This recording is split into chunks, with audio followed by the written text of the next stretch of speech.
Pues bueno, buenos días a todos. Vamos a dar inicio a la charla para respetar los tiempos, sobre todo con nuestros amigos del Zoom.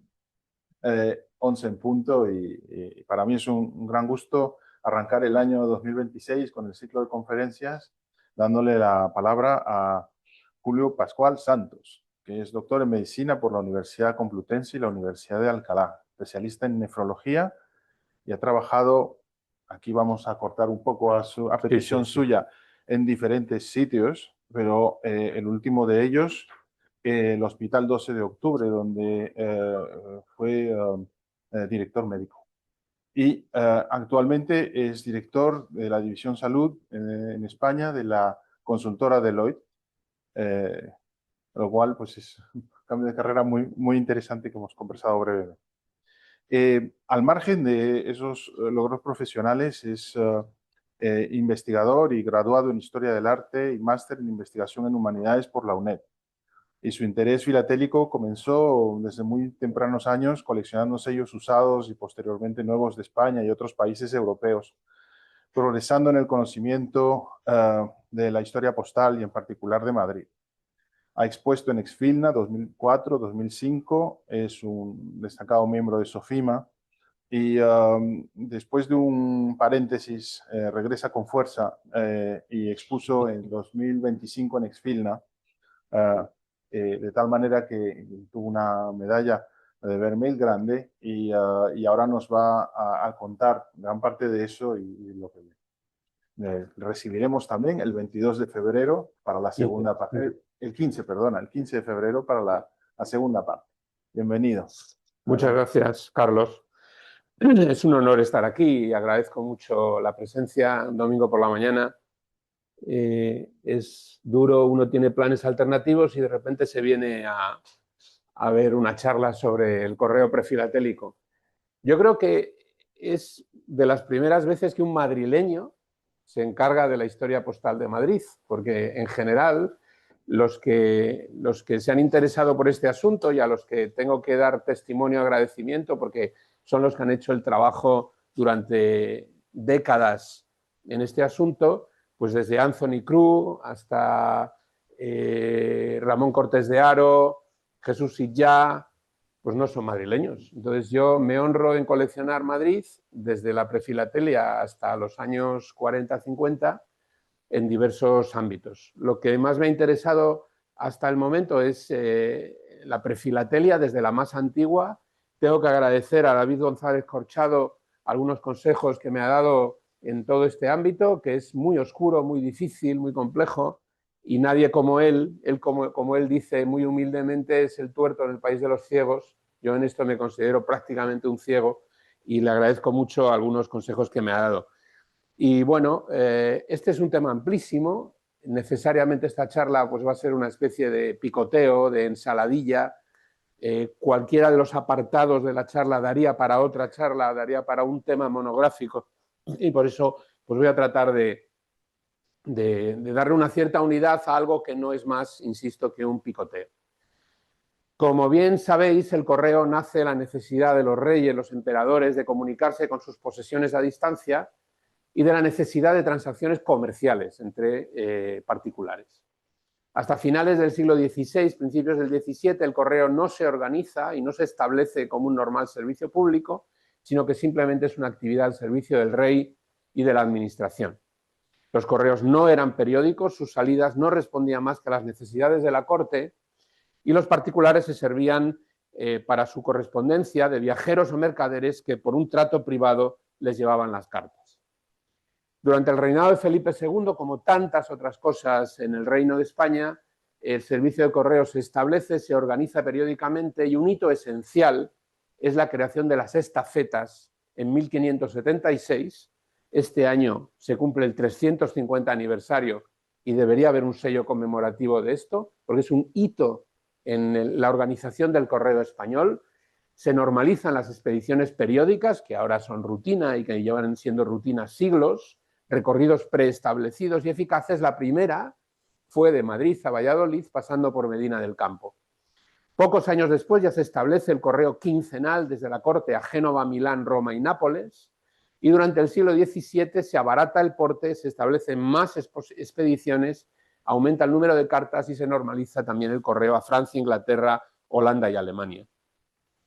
Por supuesto hay que nombrar a la familia Tassis. El correo mayor Juan de Tassis en esa época del siglo XVII vende o arrienda los oficios de correos, maestrías de postas de casi todas las ciudades y villas de España a cambio de importantes sumas de dinero y bienes. Era, digamos, seguramente el Amancio Ortega de la época. Y posteriormente ya, una vez pasada la Guerra de Sucesión, Felipe V, el Borbón, incorpora a la corona los oficios de correos mayores, previamente en manos privadas, y hace un nombramiento. A veces un nombramiento es clave en la historia de un tema. Nombra a Juan Tomás de Goyeneche en 1716 administrador general de las estafetas. Ese mandato supone un importante impulso y mejora de los correos, forma un reglamento con tarifas en base al peso de la carta y distancia recorrida, impulsa la creación de las marcas para la correspondencia, en general con el nombre de la localidad de salida abreviada o no, que ha constituido pues, una cierta fiebre en el coleccionismo prefilatélico de esas marcas a partir de 1717, y regula la franquicia de la correspondencia oficial, Real Orden de 7 de diciembre del 16, y crea el sello negro, compuesto por el escudo de las armas reales de España y que se estampaba en el correo real, como ahora en un momento veremos. Por tanto, hoy vamos a revisar la trayectoria histórica del correo a la Administración Central de Madrid desde finales del siglo XVI, esa creación de estafetas, hasta 1800. El enfoque se inserta en el estudio de la historia postal, oficial y privada, e incluye un análisis especial de las marcas postales, fechadores, porteos y tarifas. La mayor parte de las piezas son de mi colección y cuando no es así, pues se reconoce el origen y se cita la fuente. En el Correo de Madrid se distinguen dos oficios diferentes, fundamentalmente, en toda esta época, digamos, prefilatélica. El oficio de correo mayor, que gestiona los extraordinarios despachados por el rey y el Estado con carácter de urgencia o de manera reservada. La tasación de ese envío se hace conforme a la velocidad y la distancia. La correspondencia oficial hasta la regulación que llega en el año 16 es la generada por el rey y la corte, como ya hemos comentado, el real servicio, y las cartas iban anotadas con la expresión por el rey, manuscrita. Ahora lo veremos en algunos ejemplos. Eso no significa que sus destinatarios gozaran de franquicia, sino que la carta merecía diligencia y respeto. Y luego, por otro lado, hay otro oficio, que es el servicio de estafetas. Como ya hemos comentado, 1576, gran hito, como ha reconocido fundamentalmente González Corchado, que organiza el transporte periódico y predecible de los envíos. Al principio lo gestiona el Correo Mayor, pero pronto empieza a arrendarlo, como hemos comentado, a personas de confianza que, por supuesto, se enriquecen con ello porque es un gran negocio. Muy bien, pues centrándonos ya en la primera parte de esta charla, correo oficial, correo de franquicia, 4 puntos fundamentales: el correo por el rey, el sello negro, el correo del parte y ya el final de la etapa que vamos a cubrir hoy, que es en 1800 y el decreto de los sellos de oficio. Como ya hemos comentado, el correo de estafetas empieza en 1576 y, por supuesto, antes de eso ya tenemos el correo oficial, el correo por el rey. Esto que veis aquí es una carta del rey Felipe III a Luis Bravo de Acuña, que es el veedor general de las galeras y la armada, el 26 de diciembre de 1614. Una época muy temprana, como veis, primera parte del siglo XVII, firmado Yo el Rey, una firma acreditada por el secretario consejero del rey, que no tiene más marcas, no tiene más sellos, no tiene nada más que lo que se ve.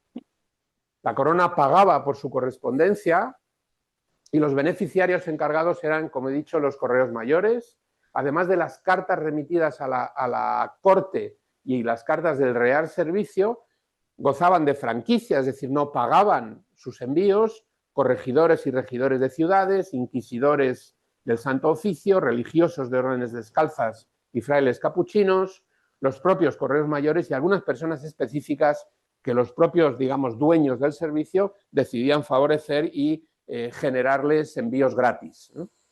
Ya en la época de Felipe IV, esto es otro ejemplo de correo por el rey, una carta del rey a la Chancillería de Valladolid, 1629, firma manuscrita del propio rey Felipe IV, acreditada por su secretario de despacho universal, que rubricaba la firma del rey en el mismo texto, y un sello real en seco, que ahí detrás de la pantalla prácticamente no se ve.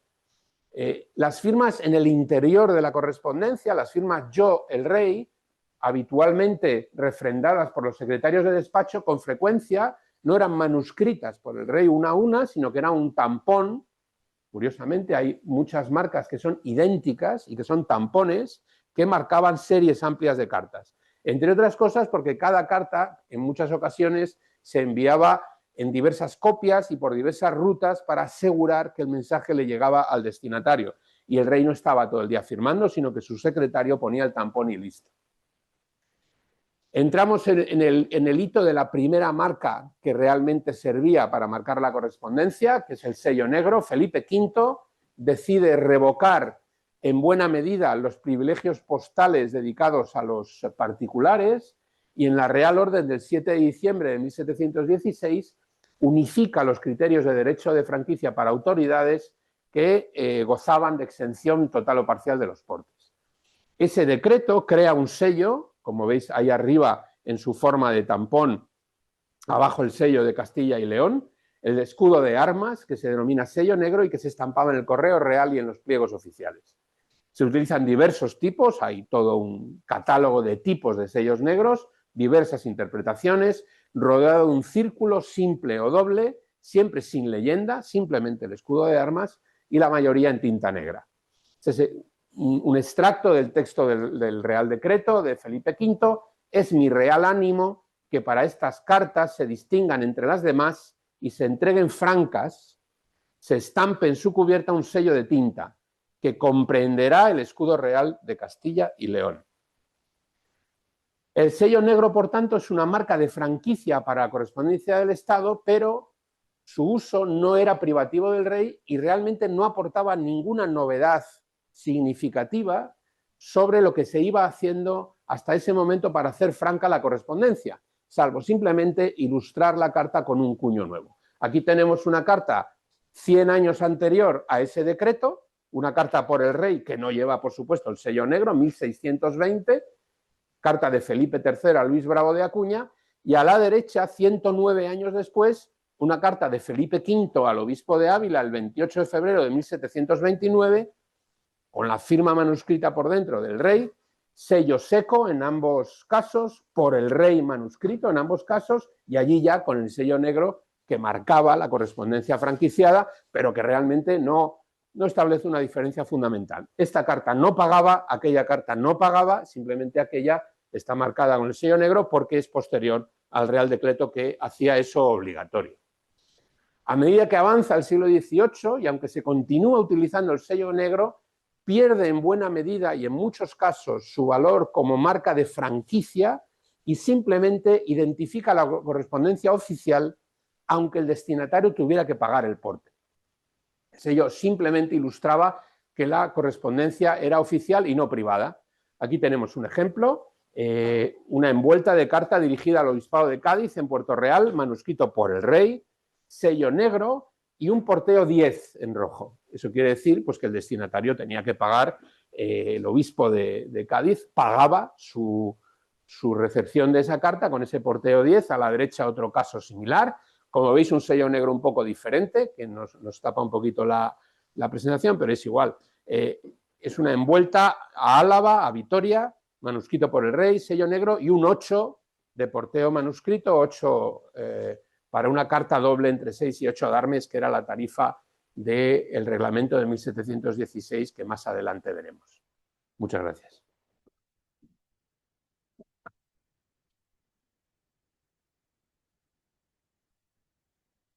No pasa. No le gustó la maniobra.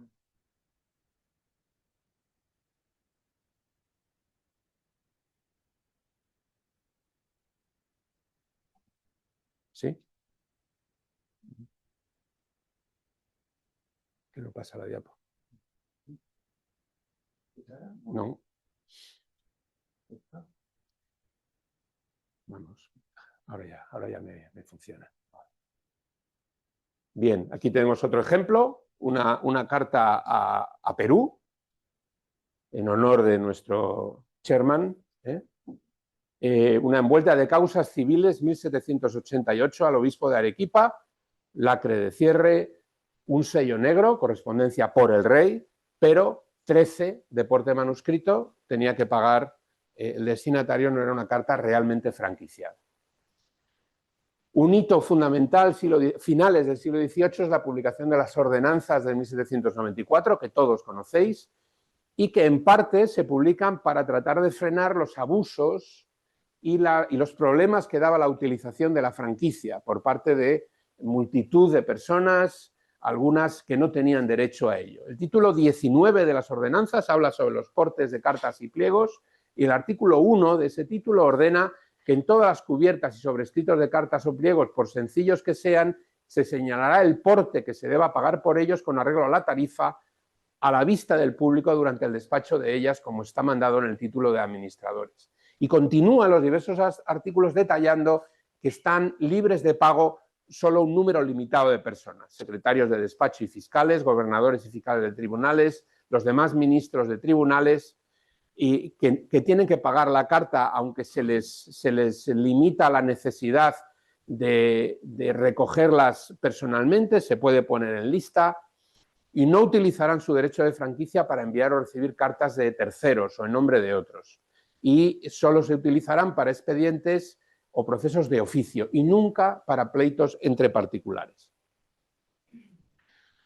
Otro apartado relevante en esta época es el correo del parte, porque además del sello negro hay otra forma de diferenciar la correspondencia oficial con exención de pago, que fueron las marcas que contenían la palabra franca, franqueado o franco, de todos también conocido. La primera marca de este tipo, marca de franquicia del correo del parte, es la que veis en esa carta, la P.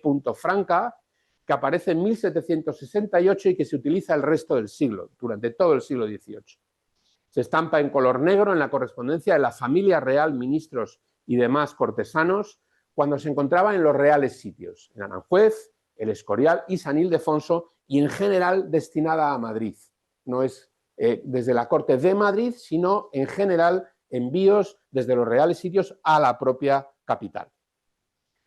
En 1794 empiezan a usarse las palabras franqueado, con una M de Madrid coronada encima, para distinguir la correspondencia franquiciada.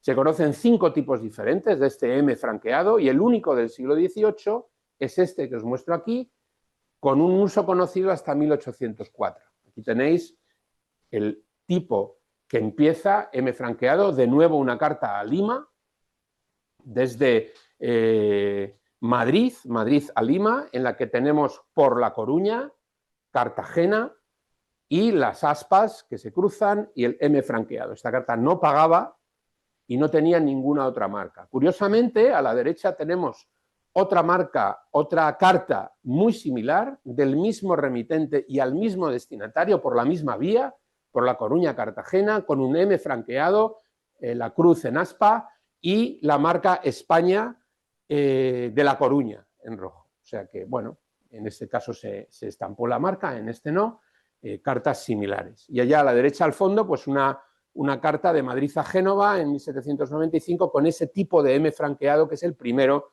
y que ya en la segunda parte de la charla, dentro de unas semanas, veremos a partir de 1800 los otros tipos.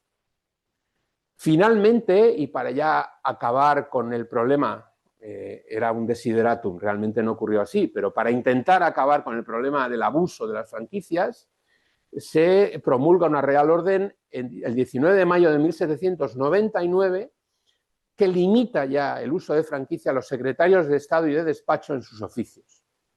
Nada más. Y con el fin de regular pagos de portes de cartas y pliegos que antes gozaban de franquicia, por la Real Hacienda se publica una orden en 1800 sustituyéndose el sello negro del escudo de armas de Castilla y León por diversos sellos, en general ovales y con una leyenda, que indican el organismo del que procede el envío y constatan que la correspondencia es de oficio, facilitando cargar los portes, en general trimestralmente, en un listado que se pagaba por el destinatario, ya digo, de manera periódica. O sea que más que garantizar una franquicia, simplemente marcaban las cartas que luego tendrían que abonarse. Por eso en ocasiones está asociado una marca de abono. Y ahí tenemos pues las marcas de Consejo Real, de juzgados, de Intendencia del Ejército, etcétera, etcétera, y que fundamentalmente serán objeto de la charla de la parte a partir de 1800. Antes de esta orden de 1800, la Real Hacienda trató de marcar su correspondencia con algún sello específico, época Carlos III. Ahí tenemos un ejemplo raro, una carta recibo emitida desde Valladolid a un particular en Madrid en 1787, con esta marca en tinta de escribir, circular Real Hacienda. Se conocen realmente pocas. El correo oficial entre 1800 y 1850 lo cubriremos, ya digo, en una charla el 15 de febrero.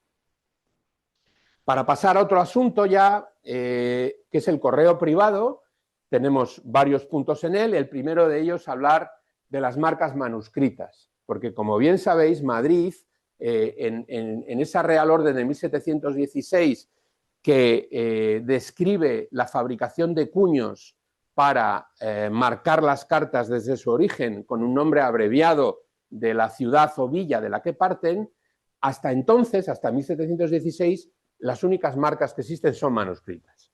Son raras y manuscritas. El porte de medio real de vellón, 17 maravedís o maravedíes, expresado en el ángulo inferior izquierdo de las cubiertas, es la tarifa que correspondía a la llamada tarifa de costumbre, vigente hasta este decreto de 1716. Se pagaba medio real y se pagó medio real durante más de un siglo para una carta normal, un pliego, en cualquier dirección o en cualquier estafeta de las del interior de España. Esta tarifa atendía al peso o volumen del envío con independencia de la distancia. Luego ya en tarifas posteriores ya tienen en cuenta la distancia. Aquí tenéis una moneda de medio real de 1570 y esta es una carta de 1572 que, como veis, la única marca que tiene es esa marca manuscrita porte medio real 17 debajo. Ese 17 son 17 maravedíes, una carta de Madrid a Burgos poco antes. Recordad, el servicio de estafetas 1576, y esa marca cumple con la aplicación de la tarifa de costumbre para una carta sencilla entre ciudades españolas. Las anotaciones manuscritas referidas al porteo de medio real son diversas. Y aquí tenéis abreviaturas de medio real, porte medio real de plata, etcétera, etcétera. Estos son ejemplos de la colección y hay del archivo Carminati, sobre todo, mucho material bastante similar unas a otras, diversas grafías, diversas caligrafías, pero que acaban siendo lo mismo. La tarifa de costumbre de medio real es la habitual.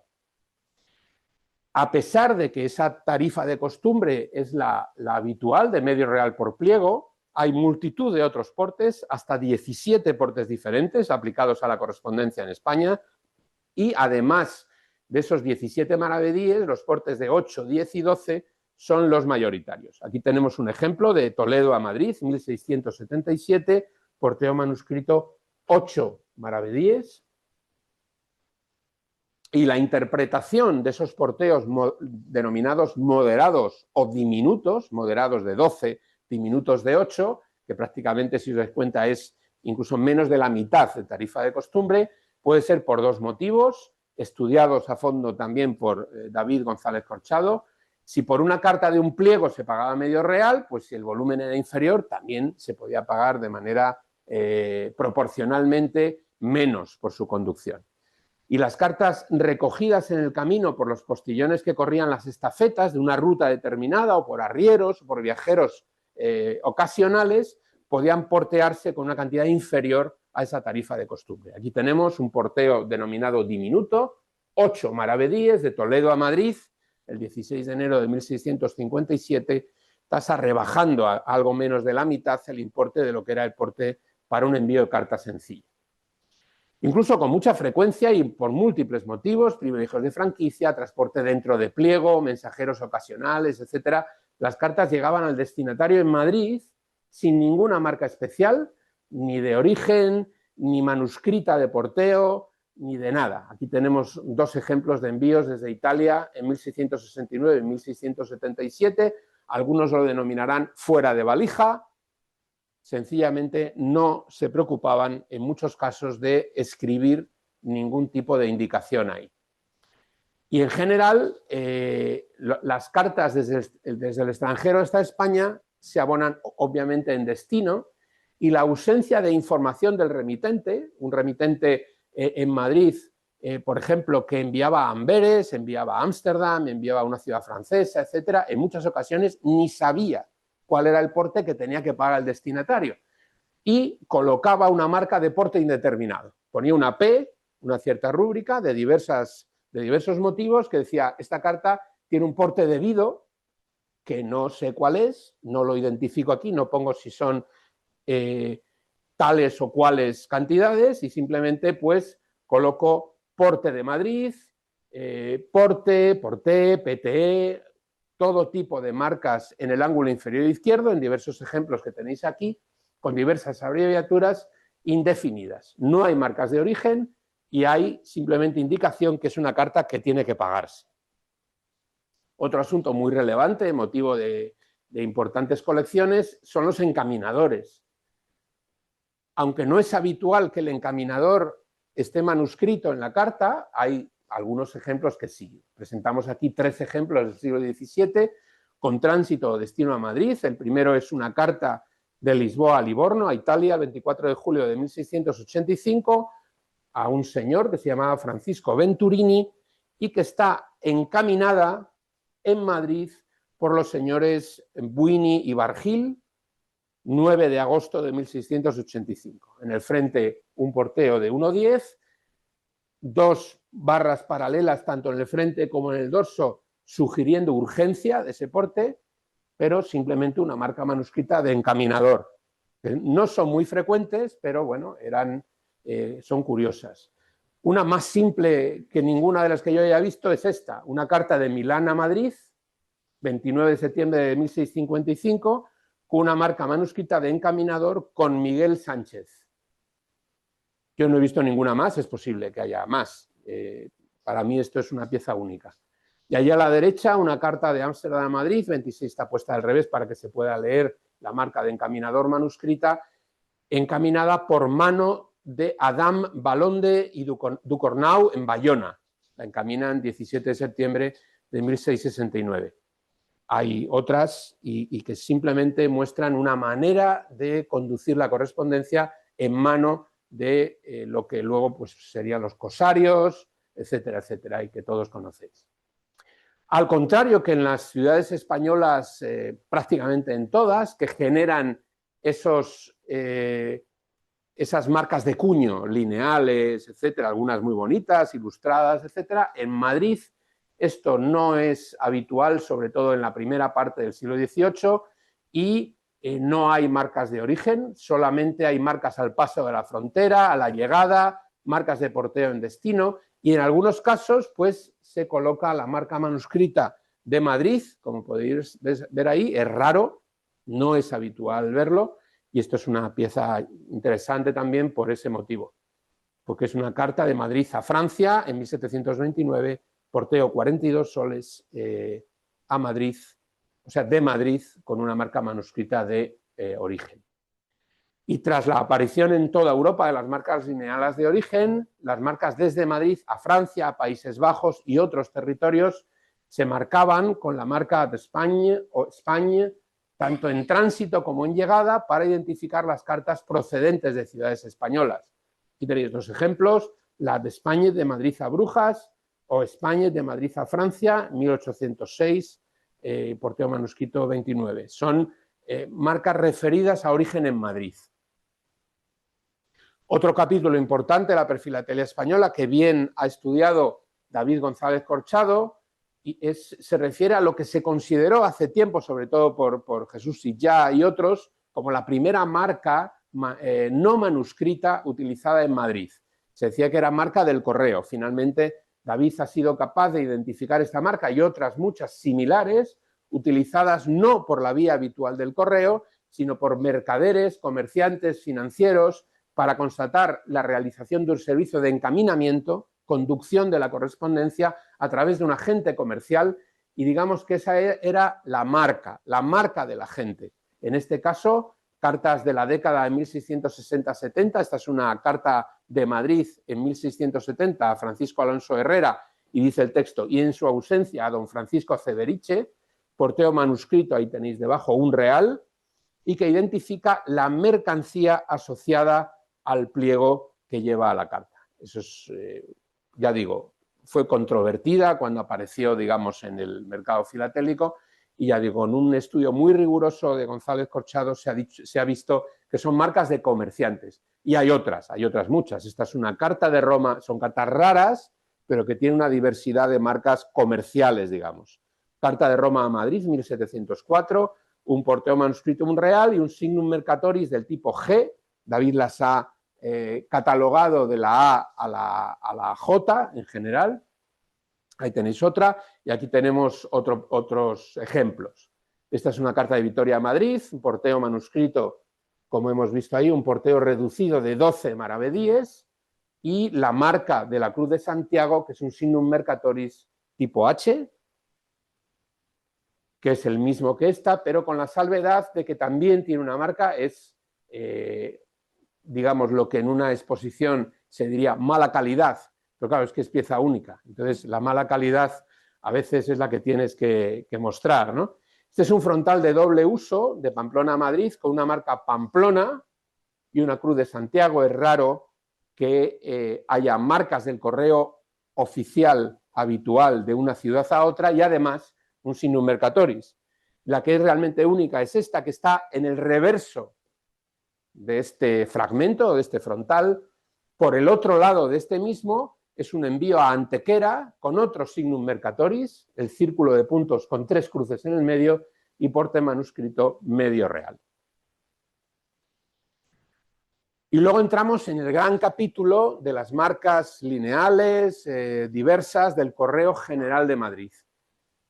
Ya hemos dicho que las primeras marcas de origen en todas las ciudades españolas son marcas lineales de cuño, manufacturados en madera metal, que en Madrid no existen, y en una segunda etapa, ya prácticamente 35 años después, a partir de 1753, se conocen en el Correo General de Madrid marcas empleadas en tránsito en cartas desde Italia o Portugal hacia las diversas ciudades españolas o viceversa. Cartas de ciudades españolas hacia Italia y Portugal.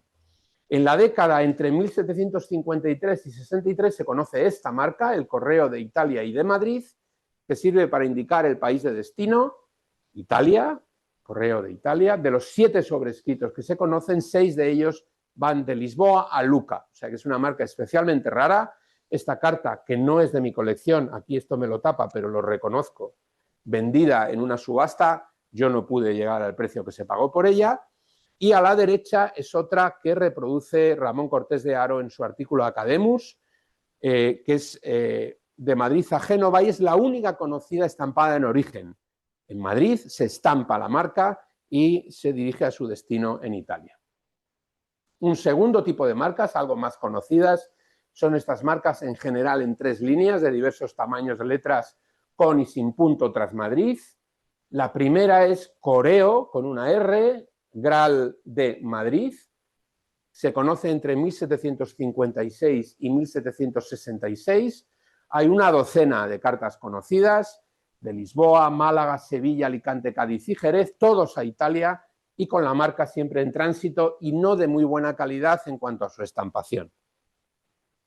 Otro tipo, conocido entre el 63 y el 87, Correo, esta vez ya con 2 R's, Correo Gral de, sin abreviatura de E, sino de Madrid, punto, letras grandes, también una docena de cartas aproximadamente, 5 de Cádiz a Génova, 3 de Lisboa a Génova, una de Alicante a Génova y otra de Lisboa a Venecia. Este es un ejemplo de Lisboa a Génova en 1766. Y finalmente tenemos una ya sin puntos, más sencilla, Correo Gral de Madrid, en letras pequeñas, un poquito más frecuente que las anteriores, se conoce entre el 63 y el 75, y este es un ejemplo, normalmente en el reverso de los envíos y con un porteo, como veis ahí arriba, 1,18 liras. El segundo grupo ya empieza empieza a ser la típica marca lineal, recuadrada y con una corona encima, conocidas por todos. La marca lineal, la primera es Madrid punto, sin nada más, sin letras, sin números y sin nada, Madrid punto, entre 1768 y el 81, también conocida 12-14 cartas, estampada en negro o más rara vez en rojo, habitualmente en el reverso, y esta es la primera fecha conocida de 1768 de Madrid a Génova. Aquí tenemos un ejemplo en rojo, como veis, calidad limitada, pero no hay mucho mejores, de Francia a Lisboa, el 4 de mayo de 1769, el reverso de tránsito por Madrid en rojo al dorso. La segunda marca lineal ya lleva un 1, después de Madrid punto, en recuadro con corona real. Según Prefilatelia Española se conoce de 1768 al 72 y en color rojo se conocen dos piezas, una es de Madrid a Lyon y otra es esta, que os muestro aquí, en una carta de Madrid a Pamplona, última fecha conocida teóricamente, de Madrid a Pamplona, febrero de 1772. Es la primera marca con un Madrid.1. Yo no sé lo que es el 1 y nadie cuenta lo que es el 1. Es simplemente Madrid.1 en lugar de Madrid. A pesar de que Prefilatelia Española no la referencia, hemos conseguido ver esta marca en color negro en años posteriores a esa década, a los primeros años del 70. Prefilatelia Española marca el límite en 1772. Esta, por ejemplo, es una carta de Cádiz a Génova, 28 de enero del 74, con en el reverso Madrid 1. Aquí está, allí se ve al derecho para que se vea un poquito mejor dentro de la mala estampación que tiene. Sería el primer uso en tránsito de Cádiz a Génova con marca en Madrid a su paso por Madrid. Lo habitual, lo más frecuente, es que las cartas con origen o tránsito en Madrid no muestran ninguna marca. Yo creo que aquí hay un punto de una cierta prepotencia de la Administración Central. Por Madrid pasan las cartas, pues claro, no hay que marcarlas. Madrid es Madrid, por aquí pasan las cartas porque yo lo valgo. No es como si pasan por Cuenca o por Valencia o por incluso Barcelona, que era más habitual poner Cataluña, poner Barcelona. En Madrid pasan, algunas se marcan y otras muchas no. Un ejemplo sin marcas de Madrid es esta carta de origen en Madrid y destino a Génova, que tiene simplemente la marca de Barcelona en tránsito, Cataluña. Es una marca de 1778, según Prefilatelia Española, se conocía hasta 1774, con lo que pues prolongamos 4 años más. Y luego hay varias Madrid con un número, que yo no dispongo de ningún ejemplar, son excepcionalmente raros. Esto es un Madrid 4, que se ve mal ahí, porque esto es una reproducción del libro, del artículo de Ramón Cortés de Haro. Es un escrito de Madrid a Génova en 1771, dirigida al comisario de guerra de la Armada de Su Majestad, y Tizón la representa en la última edición simplemente con que se conoce en 1771 y es extremadamente rara. Refiere Cortés que es la única conocida. Madrid 4. ¿Qué es el 4? No tengo ni la menor idea de lo que es el 4. Tampoco sé lo que es el 7. Esto es un hallazgo de el señor Cubero en Ágora de Filatelia a partir del archivo Pares, que por qué no, es una fuente también de documentación, de documentos relevantes. Obviamente no está en mi colección, ya digo, es un archivo estatal y es una envuelta en forma de sobreconfección manual que contenía un escrito de Madrid a Algarinejo, Granada, en 1768. En el anverso, como veis, y está así muy nítida, un Madrid.7, que es inédita, única conocida, y además de ser la única conocida como Madrid 7, es la única en esta tipología que se utiliza en origen en Madrid y destino en una ciudad española. Aquí no hablamos de Italia, no hablamos de Portugal, de Francia, esto es de una ciudad española a otra y con un Madrid 7 muy bien marcada y muy bien documentada. No existen más. Y de esta todavía menos, porque no hemos ni siquiera visto la carta a la que se refiere Prefilatelia Española en 1787, dice que es un sobreescrito de Huelgamuros a Zamora, que también sería una marca del interior de España, de una ciudad a otra, un Madrid 8, Yo no he visto ninguna en ninguna subasta, en ninguna parte, nunca. Esta se ha visto un poco más, de hecho hay unas 8 o 10 cartas reconocidas, se utiliza durante 2 años, se dice que es un Madrid 10, pero realmente si te fijas es una I, y podría marcar la I, la correspondencia con la inicial de Italia, que es la O el 0, tampoco lo sé, tampoco estoy seguro de que eso sea una I y no sea un 1, puede ser un 10, puede ser IO. Ahí está para los que quieran seguir estudiando el asunto. Aquí presentamos 2 cartas, una de 1783, otra del año siguiente.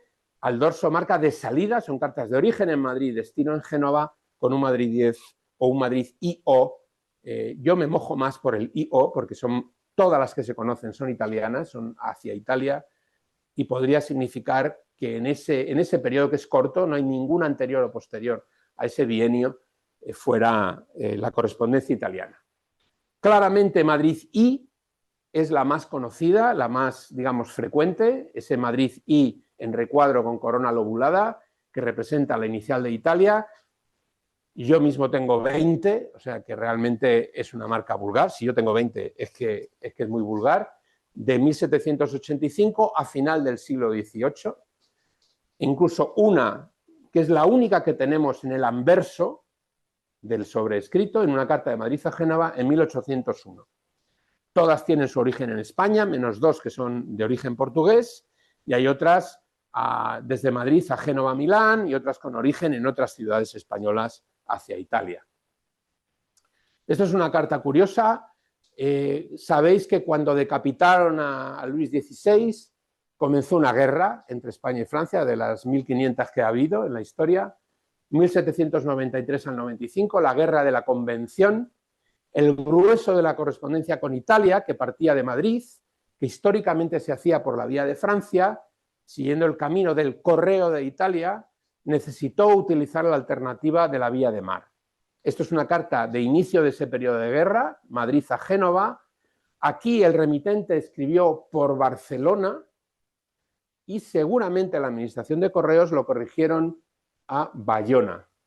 Uno intuye Barcelona debajo y Bayona corregida. Realmente parece que sí se pudo utilizar las vías habituales de correo por Francia, y eso que el texto de la carta dice que con motivo del retraso de los correos duplico esta carta por la vía de Bayona a ver si resulta que nos estamos equivocando y por la vía clásica circula y llega adecuadamente. La inspección de correos, y esto es otro mundo también de cartas muy escasas pero que existen, marcaba y revisaba las cartas con una especie de inspección, de censura, no sé muy bien bajo qué criterios o mecanismos, pero el caso es que existen algunas marcas, por ejemplo esta de Madrid con una Y encima, que ahí casi no se visualiza, como hay otra un poco más nítida, pues por eso se sabe que es un Madrid con Y encima. Es una carta de 1795 de Madrid a Génova, que además de tener la habitual Madrid I, pues tiene, como veis ahí, se vislumbra con letras más grandes, un Madrid con una Y encima.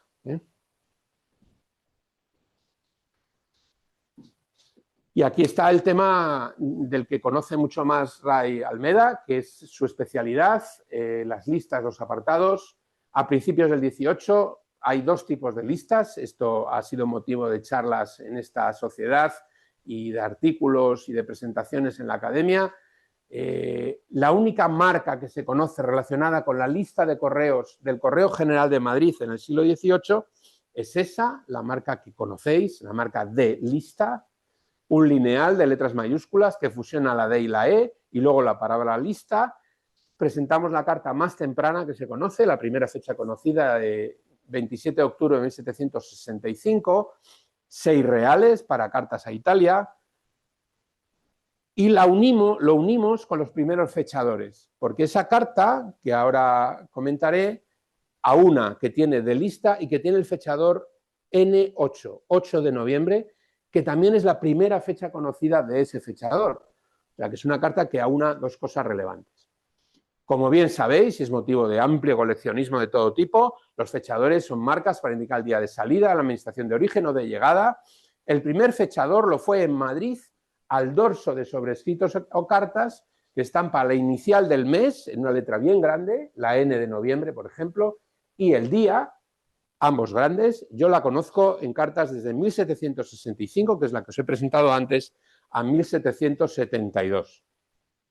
Aquí tenéis la marca de lista y el fechador de llegada a Madrid. Hay algunas otras cartas en mi colección, cartas similar a la anterior, un año después, fechador de llegada noviembre 14 y ya sin la marca de lista. Es el mismo remitente y el mismo destinatario que la carta anterior, pero ya no utiliza la marca de lista, que es de utilización muy fugaz, prácticamente un año escaso. Sugiere que en noviembre del 66 había dejado ya de utilizarse porque las otras que se conocen son en ese periodo, entre esta que es la primera, octubre del 65 y noviembre del 66. Esto es otro ejemplo del fechador, abril 10 tenéis ahí. Es una carta curiosa porque es una carta dirigida a don Pedro Atienza en el Colegio de la Compañía de Jesús en Alcalá, fechada en el interior 3 de abril de 1767, paso por Madrid el 10 de abril, como veis, A10, y una marca que siempre se ha utilizado para el correo italiano y curiosamente aquí se utiliza para una carta entre dos ciudades españolas y marca Correo General de Madrid. Es la única que hemos conocido con esta marca que no sea correo italiano y curiosamente está fechada el 3 de abril y como sabéis, en la noche del 31 de marzo y la mañana del 1 de abril, en esas 48 horas, los jesuitas son expulsados de España de manera muy salvaje por parte del rey. Sus colegios, instituciones se desmantelan. Esta carta que se escribe el día 3 a un jesuita de un colegio jesuita, muy probablemente pues, no llegó a su destino o no llegó a leerla a don Pedro, que estaba, digamos, en el exilio, sabe Dios dónde. Este es otro ejemplo, enero 6, esta es una carta de Coruña a Madrid, 1772, que desde luego yo es la última fecha que conozco en este tipo de fechadores. El primer fechador oficial en España es por circular del 24 de enero del 74 de manera oficial. No hemos descubierto, ni hay publicado, ni se conoce ninguna orden, ni ordenanza, ni decreto que regule el fechador anterior que os he enseñado, de la letra grande y el número grande. El primero que tiene detrás una circular, hemos dispuesto ciertos sellos para marcar con ellos, con la letra inicial, números correspondientes al mes y día en que las cartas se hayan echado por el agujero de oficio general, es este, que es bien descrito, que todos lo conocéis, incluso más que el anterior. La M, casi siempre coronada en diversos tipos. Anthony Crew describe una docena de tipos de coronas de diversas formas, normalmente estampado al dorso, y son los únicos utilizados entre el último cuarto del siglo XVIII y los primeros años del XIX. Aquí mostramos dos ejemplos que son más raros porque son en el anverso de los envíos. Cartas de Madrid a Londres y Madrid a Alicante. En este caso, febrero del 74, es decir, un uso extremadamente precoz de las primeras conocidas. Y aquí tenemos pues, otros ejemplos que tampoco aportan mucho más sobre los anteriores. Ejemplos habituales al dorso, M coronada, diciembre 13, M coronada, diciembre 28. Un momento para el ramo de apartado, simplemente decir que en el siglo XVIII hay ramo de apartado, hay apartados de correos como los que ahora conocemos. Los antecedentes están aquí, las separaciones que se hacían de las cartas para entregarlas prioritariamente a sus destinatarios. Precisamente en 1780 se publica una disposición con la lista de personas que servían en los sitios reales durante la residencia del rey en ellos y a los que se apartaban las cartas. Este es un recibo de pago por adelantado de nada menos 90 reales de vellón que el convento de San Jerónimo realiza para asegurar el apartado de sus cartas del año 1780. O sea que realmente aquí está, 1780, de los primeros en los que se concreta esa disposición.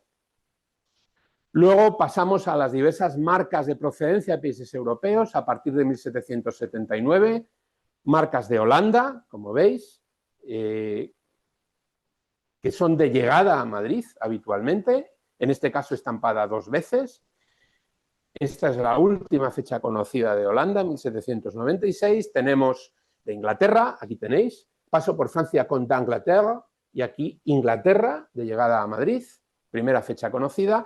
Las más conocidas de París, París estrecha y sin punto, París más ancha y con puntos, son las dos variedades que existen, entre 1785 y 1806, y las marcas de Italia, marca estrecha y sin punto, más ancha y con punto, también las dos variedades que existen, cartas en ambos casos de Roma y Génova, respectivamente, a Madrid en 1789 y 1804. Y para finalizar ya esta charla, un repaso muy sucinto sobre las tarifas de este periodo, siglo XVIII. Ya hemos comentado hasta 1716 la tarifa de costumbre, que hablaba del volumen del envío y no la distancia recorrida. Y aquí tenéis una tablita útil para conocer las tarifas habituales hasta media onza, un pliego en general, de media a una onza y más de una onza. De ambas Castillas está Madrid, son todo cartas a Madrid, que es la materia de esta charla. De Aragón, Valencia, Burgos, etcétera, 16. De Navarra, Vizcaya, 18. De Cataluña, 20. De Mallorca, 30. Y así, a medida que iba aumentando el peso o el volumen, iba aumentando proporcionalmente esa tarifa. Aquí tenéis algunos ejemplos de tarifa de 12 maravedíes, que como veis es la correspondiente de una carta de Castilla la Nueva a Madrid, en este caso es Aranjuez, con lo que es la tarifa de 12 maravedíes, 3 cuartos, 3 por 4, 12, tarifa de 1716, y a la derecha tenemos una tarifa reducida. Es una carta de Valladolid que debería pagar 12 y que paga 8, porque es un 2, 2 cuartos, 2 por 4, 8. ¿El motivo? Pues quizá que era muy pequeña, que, en fin, quién sabe. Preguntémosle a don Juan de la Cruz, que es el destinatario. Aquí tenemos otras cartas sencillas desde otros lugares de España, de Valencia, 4 cuartos, 16 maravedíes, de La Coruña, 4,5, que es el ejemplo que os puse antes del fechador de enero 6, de Coruña a Madrid, 30 de diciembre del 72, porteo 4 cuartos y medio, 18 maravedíes, que era la tarifa desde Galicia, o de Andalucía, 20 maravedíes, 5 cuartos, la tarifa de 1716. Y la segunda gran tarifa de este periodo es la tarifa de 1779, época Carlos III, incorpora a la superintendencia del ramo de caminos al de postas y correos, con que estimula, como casi todo lo que hizo Carlos III, un grandísimo rey, sobre todo para Madrid, modernización del país a través de la mejora de la red viaria. El Real Decreto de 8 de octubre del 78 y su reglamento del año siguiente establece las nuevas tarifas. Las 352 primitivas cajas principales se pasan a llamar administraciones y a catalogarse en 3 grupos, como sabéis, principales de sueldo fijo y del 15%, y las antiguas regiones postales se reordenan en 32, que agrupan un conjunto de administraciones, Castilla la Nueva, Castilla la Vieja, etcétera, etcétera, y unifican las tarifas a partir de esa misma zona. Las tarifas se basan en el peso y la distancia, no solo en el peso, ese es el cambio fundamental. Se fracciona la onza en 5 partes y cuanto mayor es el recorrido, mayor era el importe por su transporte, de manera que la tarifa era de 4 a 9 cuartos según la distancia, 4 cuartos Castilla la Nueva, Alcarria, Cuenca, Mancha Alta, 5 la de Soria, Burgos, etcétera, 6 Aragón, Navarra, Rioja, Valencia, Alicante, Murcia, 7 Cataluña, Vizcaya, Galicia, 8 Cádiz y África y 9 las Baleares. Ahí tenéis una tablita manufacturada por mí, donde veis la tarifa sencilla de menos de 6 adarmes, que eran unos 12 gramos, algo menos, la tarifa doble hasta 8, la triple de 8 a 11, cuádruple y onza, 16 adarmes, según el destino de las cartas o la procedencia de las cartas hacia Madrid. El que pagaba era el destinatario. Últimas diapositivas para mostrar algunas cartas con esta tarifa sencilla hasta 6 adarmes, algo menos 10 gramos más o menos, de Villarejo Salvanés a Madrid, 4 cuartos, de Cuenca a Madrid, 4 cuartos, de Medina del Campo, Castilla la Vieja a Madrid, 5, de Murcia a Madrid, 6, tarifas dobles, entre 6 y 8 adarmes, desde Medina del Campo, Castilla la Vieja, que era de 5 la tarifa simple, es de 7 la doble, a Cádiz la doble son 10, la triple tarifa de Murcia a Madrid, ahí veis, entre 8 y 11 adarmes, de 11 cuartos, y ya por último la cuádruple de 12 a 15, luego había por supuesto mayores, 22, 30, etcétera, etcétera, que aquí no reproducimos, pero bueno, una estafeta de Extremadura baja a Madrid, 1785, 13 cuartos, una tarifa cuádruple, o de Soria a Madrid, otra tarifa cuádruple de 12, o de Toro Zamora a Madrid de 12. Y mi agradecimiento a todos los que se han estudiado este tema, mucho antes que yo y mucho mejor, don Fernando Alonso, Ángel Bamonde, Carlos Celles, Toni Cruz, Ramón Cortés de Haro, el propio Eugenio de Quesada, David González Corchado especialmente, López Bernal, Jesús Sillá, José María Sempere, Tizón, etcétera. Gracias a todos por vuestra atención.